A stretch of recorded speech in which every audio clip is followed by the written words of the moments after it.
Hello दोस्तों, मैं संजय मिश्रा आपका स्वागत करता हूं क्रिप्टो इनसाइडर टीवी चैनल पे। दोस्तों, पिछले 24 आवर्स में मार्केट में जो है कंटिन्यूसली हमें पंप देखने को मिला और फिर उसके बाद कहीं ना कहीं मार्केट स्टेबल होता हुआ नीचे की तरफ जाता हुआ दिख रहा है। तो बात कर रहा हूं मैं बिटकॉइन की, और साथ ही साथ जो इथीरियम ने काफी ज्यादा जो है इंप्रूवमेंट दिखाया है और वहां पे जो इंपॉर्टेंट लेवल था इस साल का all time high BTC chart पे हमें बनाता हुआ दिखा, इथीरियम ने तोड़ता हुआ दिखा, डेली चार्ट पे क्लोजर मिल चुका है। तो आगे क्या हो सकता है इसके बारे में डिस्कस करेंगे और ऑल्ट कॉइन्स का इसके ऊपर क्या बिहेवियर रह सकता है इसके बारे में बात करेंगे। तो जाने के लिए इस वीडियो को अंत तक जरूर देखिएगा दोस्तों। एंड अगर आप इस चैनल पे नए हो तो सबसे पहले सब्सक्राइब कर लो, बेल नोटिफिकेशन पे क्लिक कर दो, क्योंकि मैं डेली लाता हूं ऐसे इन्फॉर्मेटिव वीडियो। तो दोस्तों, इससे पहले मैं आज का टेक्निकल एनालिसिस शुरू करूं हर रोज की तरह छोटा सा डिस्क्लेमर करना चाहूंगा। मैं संजय मिश्रा या मेरा चैनल क्रिप्टो इनसाइडर टीवी कभी भी आपको डायरेक्टली इनडायरेक्टली सामने से कांटेक्ट नहीं करेगा। अगर कोई पर्सन मेरे नाम या मेरे चैनल के नाम से आपको कांटेक्ट करता है, किसी प्रकार के लेन देन की बात करता है, तो उस पर्सन को सीधा सीधा ब्लॉक कीजिए, इग्नोर कीजिए या फिर स्पैम रिपोर्ट कीजिए, क्योंकि वो पर्सन आपके साथ ठगी कर सकता है। दोस्तों याद रखिएगा, क्रिप्टो मार्केट में अपने आप को सेफ रखोगे तभी अर्निंग का मजा ले पाओगे। एंड गाइस, इसके अलावा आप अगर मुझसे कांटेक्ट करना चाहते हो या मेरे जितने भी ऑफिशियल सोशल हैंडल है उन सबको फॉलो करना चाहते हो तो डिटेल जो आपको डिस्क्रिप्शन बॉक्स में मिल जाएंगे। ज्यादा डिटेल के लिए आप मेरे वेबसाइट cryptoinsidertv.com को विजिट कर सकते हो। दोस्तों याद रखना,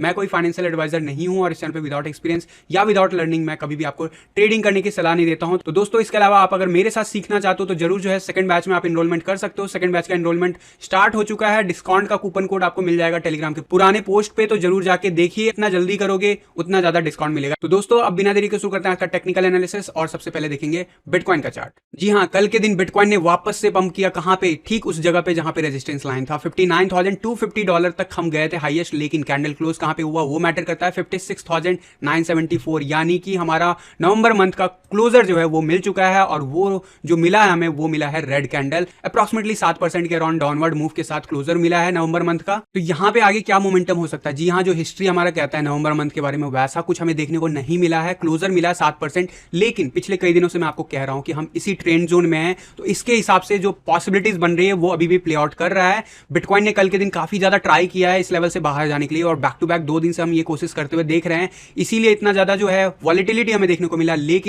लेकिन उसका इंपैक्ट जो है उतना खास नहीं रहा है, स्पेशली क्लोजर के बाद। तो अब कोई बात नहीं, यहां पे जब क्लोजर हमें मिल गया तो आप देखोगे तो हमें मिला है ठीक 0.382 लाइन के नीचे, यानी कि यहां पे अभी वर्स्ट के सिनेरियो अभी भी पॉसिबल है। 54,000 वापस से भी रीटेस्ट हो सकता है। क्या हम जाएंगे? इसके लिए शॉर्ट आवर्स के चार्ट की बात करूंगा सबसे पहले, क्योंकि हम इस ट्रेंड जोन के अंदर कंटिन्यूसली जा रहे हैं और हम 200 EMA लाइन वापस से रीटेस्ट कर रहे थे, लेकिन अब फेल हो रहे हैं। इंपॉर्टेंट हो जाएगा करंट लेवल, अगर ये हम ब्रेक कर लेते हैं 1 आवर के चार्ट पे और कम से कम 4 आवर हम इसके बिलो रह जाते हैं, तो डेफिनेटली हम वापस से रीटेस्ट करने वाले हैं 54,000 का लेवल। वही नहीं, हम इस व्हाइट लाइन के आसपास रीटेस्ट कर सकते हैं। पहला जो सपोर्ट मिलेगा मेजर हमें वहां पे मिल सकता है, लेकिन क्या वहां जाना जरूरी है? तो नहीं, ऐसा नहीं है। अगर मैं बात करूं ओवरऑल तो RSI जो है अभी ब्रेक करता हुआ दिख रहा है 50 का लेवल, और जिस हिसाब से ये ब्रेक कर रहा है अभी भी पॉसिबल है यहां से अपसाइड मूव आ सकता है। लेकिन अगर हम जिस लेवल पे हैं अगर हम 44 के बिलो RSI पे 1 आवर के चार्ट पे जाते हैं, कैंडल क्लोज करते हैं, तो डेफिनेटली जो है हम फिर आने वाले आवर्स में, आने वाले डेज में कुछ दिन तक तो बिटकॉइन को नीचे जाता हुआ या फिर साइडवेज एक्शन में यहीं पे स्टक रहता हुआ देख सकते हैं। और स्पेशली अगर मैं बात करूं सकोस्टिक RSI, तो अभी होवर कर रहा है इस जगह पे, जो कि बहुत इंपॉर्टेंट है। और यहां पे अगर ये अपसाइड मूव दिखा देता है यहां पे, तो जरूर आने वाले आवर्स में हम अपसाइड जा सकते हैं, वापस से रीटेस्ट कर सकते हैं 58,000। अदरवाइज हम डेफिनेटली जो है नीचे का लेवल रीटेस्ट करने जा रहे हैं, और सबसे पहला जो सपोर्ट होगा वो डेफिनेटली 56,000 का सपोर्ट होगा। एंड वहीं अगर मैं बात करूं 4 आवर के चार्ट की, तो 4 आवर के चार्ट पे आपको दिखेगा यहां पे भी हम क्रिटिकल लाइन को टेस्ट कर रहे हैं, रीटेस्ट कर रहे हैं। हम कल के दिन बहुत सारे स्पाइक दिखाएं लेकिन क्लोजर नहीं ले पाए, तो वो मैटर करता है। हमेशा कहता हूं, अगर ये रिजेक्ट होता है तो इसमें कोई डाउट नहीं है कि हम वापस से इस व्हाइट लाइन के आसपास रीटेस्ट करते हुए देख सकते हैं, बट उसके लिए हमें विद वॉल्यूम इसके नीचे क्लोजर चाहिए, और अगले आवर्स जो कंसेक्यूटिव 4 आवर का कैंडल होगा वो रीटेस्ट करके फेल होना चाहिए। अगर ऐसा नहीं होता तो we are still in sideways zone, और प्रोबेबली हम टाइम स्पेंड करें, हम इस लाइन से बाहर जाने की कोशिश कर रहे हैं। स्पेशली अगर मैं बात करूं सकोस्टिक RSI, तो नीचे जाता हुआ दिख रहा है, तो अगला 4 to 8 आवर्स जरूर जो है आपको नीचे जाता हुआ मार्केट दिखेगा। लेकिन यहां पे RSI अगर 50 का लेवल ब्रेक करता है और वहां पे अगर 48 के लेवल को टेस्ट करके अगर बाउंस बैक नहीं दिखाता है गाइस, तो डेफिनेटली हम वापस से नीचे का लेवल टेस्ट कर सकते हैं। और नीचे का लेवल टेस्ट करने का मतलब ये है कि ये ट्रेंड लाइन अभी भी वैलिड है, और इसकी बात मैं बार बार आपको रिपीट कर रहा हूं कि वर्स्ट के सिनेरियो अभी भी पॉसिबल है कि अगर साइडवेज एक्शन रहा तो ये पूरा जो है फर्स्ट वीक ऑफ दिसंबर ले ले। एंड जरूरी नहीं है कि 52,000 हम रीटेस्ट कर ही ले। ऑल दो अगर येलो लाइन की बात करूं, आज के डेट में अभी येलो लाइन अभी भी 50,000 के ठीक नीचे बना हुआ है, तो क्या यहां तक जाएगा कोई गारंटी नहीं है, लेकिन यहां पे बहुत अच्छा सपोर्ट है। ठीक वैसे ही जैसे यहां पे रेजिस्टेंस है, यहां पे अगर रिजेक्ट होते हैं, अभी रिजेक्ट सक्सेसफुली हुए नहीं है, हम साइडवेज एक्शन दिखा रहे हैं, अगर यहां पे टाइम स्पेंड करते हैं तो चांसेस हाई बन जाते हैं, क्योंकि अब हमारा 200 EMA लाइन जो है इस ट्रेंड जोन से बाहर आ चुका है। आप रेड लाइन देखोगे बाहर आ चुका है। ये जो ट्रेंड लाइन है वो हमें रेजिस्टेंस जरूर दे रहा है, लेकिन हम जैसे इस ट्रेंड लाइन के बाहर जाएंगे तो मोस्ट प्रोबेबली इस बार हम रिकवर कर सकते हैं अगर हम इस बार रीअटेम्प्ट करने जाते हैं तो। लेकिन यहाँ पे क्या चांसेस बन रहे हैं, अभी हाई प्रोबेबिलिटी क्या है, तो अगले जो कुछ आवर्स है वो डेफिनेटली बिटकॉइन जो है अभी एटलीस्ट नीचे जाता हुआ दिख रहा है या फिर साइडवेज एक्शन में यहीं पे स्टक रहता हुआ दिख रहा है। वनडे के चार्ट पे फिर से याद दिलाना चाहूंगा कि सारे के सारे जो लेवल है ईएमए रिवंस जो हैं वो अभी ट्रेंड जोन से बाहर आ जाएंगे, एक्सेप्ट 100 ईएमए लाइन जो कि हमें सपोर्ट देगा वो है 55,000 के आसपास। तो कभी भी अगर बिटकॉइन वहां जाता है तो वो इंपॉर्टेंट हो जाता है। कल के दिन मैंने आपको कहा था कि आरएसआई इसके ऊपर कितने जल्दी क्लोजर लेता है वो मैटर करेगा। कल के दिन हम बाहर निकले 50 के अबव चले गए थे, लेकिन क्लोजर कहां पे मिला, अंदर ही मिला और अंदर भी रिजेक्शन लेता हुआ दिख रहा है। तो अभी भी वापस से एक नीचे की तरफ आ सकता है मोमेंटम, लेकिन यहां पे अगर साइडवेज एक्शन दिखाता है यहाँ पे बहुत दिनों तक, यानी कि अगले 2-4 दिन तक अगर बैक टू बैक इसी लेवल को टेस्ट करता है तो फिर हाई प्रोबेबिलिटी बन जाती है हमें इस लेवल के ऊपर सपोर्ट लेने की बात करने लगेंगे, यानी कि 58,000 के ऊपर हमें क्लोजर मिलने के साथ ही हमें वो एज ए सपोर्ट भी देने लगेगा। अभी तक हमें क्लोजर की तलाश है इस लेवल के ऊपर, वो हमें पिछले कुछ दिनों से नहीं मिला है। और डेफिनेटली अगर मैं बात करूं वनडे के चार्ट पे तो ओवरऑल संकुष्टिक आरएसआई बुलिश है। मोमेंटम इंडिकेटर की बात करूं तो मोमेंटम इंडिकेटर साइडवेज एक्शन में है, अभी टाइम लगेगा ऑब्वियसली क्रॉस ओवर होने में, लेकिन जो है मैकडी जो है ऑलमोस्ट अगर ये प्रॉपर्ली कैंडल थोड़ा सा भी ग्रीन होता है तो हमें ये ग्रीन होता हुआ दिख सकता है। लेकिन क्या वो मोमेंटम ऐसा होगा या फिर कुछ ऐसा होगा वो डिसाइड करेगा बिटकॉइन में कितना वॉल्यूम आता है ब्रेकआउट के बाद। एंड डेफिनेटली एक चीज और याद दिलाना चाहूंगा, मैंने आपको बोला हुआ है वर्स्ट के सिनेरियो 15 दिसंबर तक भी हम इसी जोन में रह सकते हैं, और अगर ऐसा कुछ होता है तो हमें ऑल्ट कॉइन में बहुत तेज मोमेंटम मिल सकता है। तो क्या ऑल्ट कॉइन में मैं पूरा का पूरा पोर्टफोलियो कन्वर्ट कर लूं? तो नहीं, अपने रिस्क रिवार्ड के हिसाब से ही करो। मैं ज़्यादा से ज़्यादा अब 25% फंड पे खेलूंगा जिस हिसाब से ये चीज़ें दिख रही हैं। लेकिन याद रखना ये बहुत ही डायनेमिक है, अगर बिटकॉइन मुझे इससे ब्रेकआउट करता हुआ दिखेगा तो मैं डेफिनेटली ऑल्ट कॉइन से पोजीशन कम करूंगा और बिटकॉइन में पोजीशन बढ़ाऊंगा। लेकिन जब तक ये इस रेंज में रहता है तब तक मैं ऑल्ट कॉइन में पोजीशन मेंटेन रख सकता हूं अप टू 25%। मैं अपना पोर्टफोलियो आज के दिन के क्लोजर के बाद जरूर जो है उस पर प्लान करूंगा। ऑलरेडी मेरा 20% फंड जो है बना हुआ है ऑल्ट कॉइन्स में। अब यहाँ पे अगर मैं बात करूं डोमिनेंस चार्ट की, तो डोमिनेंस चार्ट कंटिन्यूसली जो है आपका नीचे की तरफ जा रहा है। कल के दिन मैंने आपको बताया था कि मोस्ट प्रोबेबली जिस हिसाब से रिजेक्शन लिया है, अभी जो लग रहा था मोमेंटम अपसाइड जाता हुआ वो अब रिजेक्ट होता हुआ दिख रहा। और हम काफी इंपॉर्टेंट लेवल को टेस्ट करने वाले हैं जो कि है 40 का लेवल, और अगर ये लेवल हम ब्रेक करते हैं गाइस तो डेफिनेटली जिस चीज का हमें इंतजार है वो मिलता हुआ दिखेगा। लेकिन याद रखना यहाँ पे 40 के आसपास फिर से हमें बाउंस बैक मिल सकता है।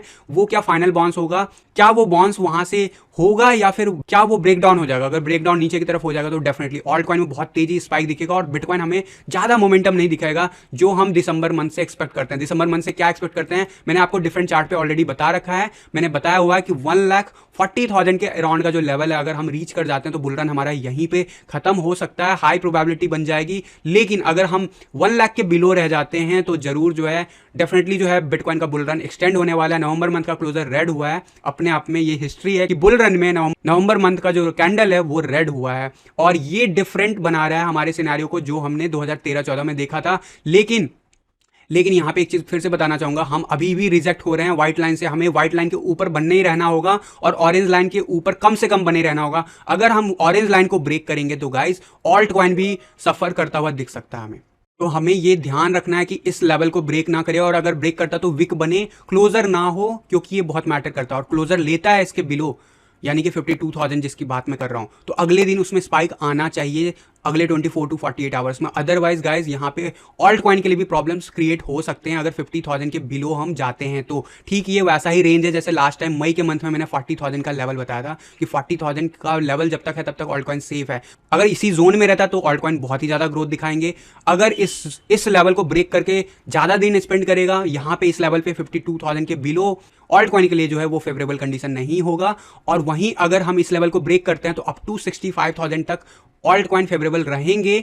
बीटीसी पेयर में बात कर रहा हूं, लेकिन ये सब बात में जब करता हूं तो उस सब के पीछे होता है डोमिनेंस चार्ट। डोमिनेंस चार्ट हमें जो मोमेंटम दिखा रहा है वो जरूर जो है 40 की तरफ इंडिकेट कर रहा है। इसका जो है कंफर्मेशन आपको इथेरियम के बीटीसी चार्ट पे दिखाया है। इस साल का ऑल टाइम हाई हमने बना लिया। याद रखना ये जो ऑल टाइम हाई हम बनाए हैं आज की सुबह हमने बनाया है 0.0832, और जो लास्ट जो हमारा ऑल टाइम हाई देखने को मिला था वो था 0.082, वो आया था 14 मई के आसपास। और ये आया है इस वक्त, स्पेशली ये फेक आउट जो हुआ था जिसको अब आज की डेट में हम फेक आउट कह सकते हैं। क्या ये भी फेक आउट निकलेगा? इसके लिए मैं कहूंगा कि अगर आप बहुत ही ज़्यादा सेफ खेलते हो तो आपको जरूर रिकन्फर्मेशन का वेट करना चाहिए, क्योंकि जब भी हम रिकन्फर्म नहीं करते हैं तो उसके कुछ दिन बाद जरूर वापस आके रिकन्फर्म करते हैं। यहाँ पे तो रिकन्फर्म होके भी फेक आउट निकल गया था, तो यहाँ पे ये पॉसिबिलिटीज रहती है। अभी इस वक्त बहुत ही बुलिश दिख रहा है कैंडल। वनडे का चार्ट देखूं तो वनडे का चार्ट 70 के अबव आ गया, जिसकी बात मैं कर रहा था, और अब ये 80-90 के रेंज को टच करेगा बिफोर हम करेक्शन देखें। मेजर वही मैं बात कर रहा हूँ वनडे के चार्ट पे, और जो मेजर जो पहला टारगेट होगा 0.091 के आसपास हो सकता है,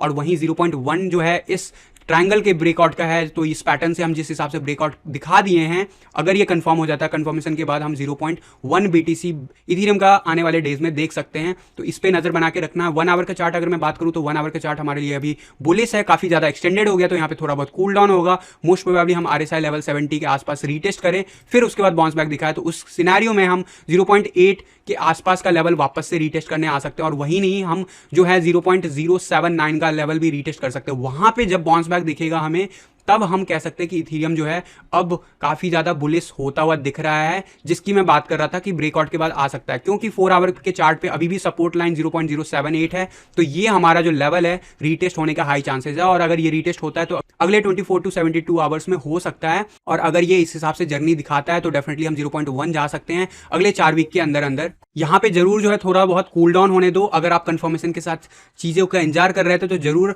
अब आप एंट्री ले सकते हो डेफिनेटली। यहाँ पे बस एक रिस्क जो रहता है वो बिटकॉइन का चार्ट है। बिटकॉइन का चार्ट अभी हमारे फेवर में है, तो यहाँ पे जो है इथेरियम मैंने जो रेंज बताया उसमें ग्रो करेगा, एंड मोस्ट प्रोबेबली अगर मैं बात करूँ वीकली चार्ट पे, तो वीकली चार्ट पे कंफर्मेशन में तो टाइम लगेगा, इसमें कोई डाउट नहीं है, लेकिन आने वाले वीक जो है इसके लिए काफी बुलिश हो सकता है, स्पेशली इस वीक के क्लोजर के बाद। इस वीक का क्लोजर अगर हमारा यहाँ पे या फिर 0.08 के ऊपर कहीं पे भी मिल जाता है गाइस, तो ये बहुत ही एक्स्ट्रा बुलिश है, यानी कि आने वाले हफ्ते जो हैं इथेरियम के BTC चार्ट के लिए अच्छा है। और जब मैं इथेरियम के BTC चार्ट की बात कर रहा हूं तो मैं बात कर रहा हूं ओवरऑल ऑल्ट सीजन की, और ऑल्ट सीजन यहां पे जरूर हमें कंफर्म होता हुआ दिखेगा अगर हम 40 के लेवल ब्रेक करता हुआ नजर आता है हमें कंफर्म वे में। तब तक जरूर मैं कहूंगा कि क्योंकि यहां पे बिटकॉइन का भी पोजीशन कभी भी शिफ्ट हो सकता है, क्योंकि यहां पे आपने देखा है कि बहुत ज्यादा वॉलेटाइल क्योंकि यहाँ पे बहुत ज्यादा वॉलेटिलिटी है मार्केट में। अगर बिटकॉइन इस रेंज से बाहर नहीं निकल पाता है अगले कुछ दिनों में, यानी कि 2-4 दिनों में, तो डेफिनेटली अगला 10 दिन जो है ऑल्टकॉइन के लिए बहुत ही फेवरेबल रह सकता है। स्पेशली जो है अगर हम 15 दिसंबर तक इसी रेंज में रह जाते हैं तो डेफिनेटली जो है